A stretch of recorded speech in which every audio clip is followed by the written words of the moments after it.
ఇక ఏపీలో వైకుంఠపురం ఇసుక రీచ్ దగ్గర గొడవకు సంబంధించిన వార్త. లారీ డ్రైవర్ పై చేయి చేసుకున్నారు స్థానికులు. ఇసుక లారీలు అడ్డుపెట్టి నిరసన తెలిపారు డ్రైవర్లు. డ్రైవర్ల ఆందోళనతో ఇసుక రవాణా పూర్తిగా నిలిచిపోయింది. స్థానిక నేతలు చెప్పిన వారికి మాత్రమే లోడ్ చేస్తున్నారని ఆరోపిస్తున్నారు. 2 రోజులుగా వేచి ఉన్న ఇతర ప్రాంతాల లారీలు అంతా కూడా మనకి దృశ్యాలు మనం చూడొచ్చు. అధికారుల పర్యవేక్షణ లేదంటూ మండిపడుతున్నారు డ్రైవర్లు.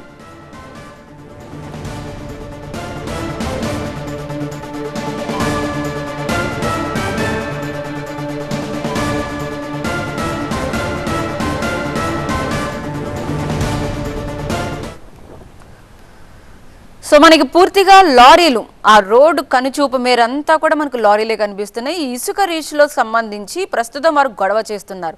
ఎవరైతే స్థానిక అంటే లోకల్ లీడర్స్ ఉంటారో ఆ లోకల్ లీడర్స్ రికమెండ్ చేసిన లారీలకు మాత్రమే లోడ్ చేస్తున్నారని, ఏకంగా 2 రోజుల నుంచి ఇతర ప్రాంతాల లారీలన్నీ కూడా వేచి చూస్తున్నాయని. కేవలం 30 నిమిషాల్లో చికిత్స. కాల్ చేయండి 9989527715. ఇప్పటి వరకు తమ లారీల్లో ఇసుకను ఎక్కడా లోడ్ చేయలేదంటూ డ్రైవర్లు ఆందోళన చేశారు. ఇది మనకి కొన్ని దృశ్యాలు మీరు చూడొచ్చు. ఇసుక లారీలు అడ్డుపెట్టి వీరంతా కూడా నిరసన తెలియజేస్తున్నారు.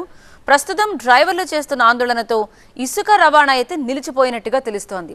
లోకల్ లీడర్స్ ఎవరినైతే రిఫర్ చేస్తున్నారో వారికి మాత్రమే ఇసుక లోడ్ చేస్తున్నారంటూ 2 రోజులుగా ఇతర ప్రాంతాల వారమైన తాము ఇక్కడే వేచి ఉన్నామని, ఇప్పటి వరకు కూడా ఇసుక కనీసం లోడ్ చేయలేదంటూ తాము మొత్తం వారంతా కూడా ఆగ్రహం వ్యక్తం చేస్తున్నారు.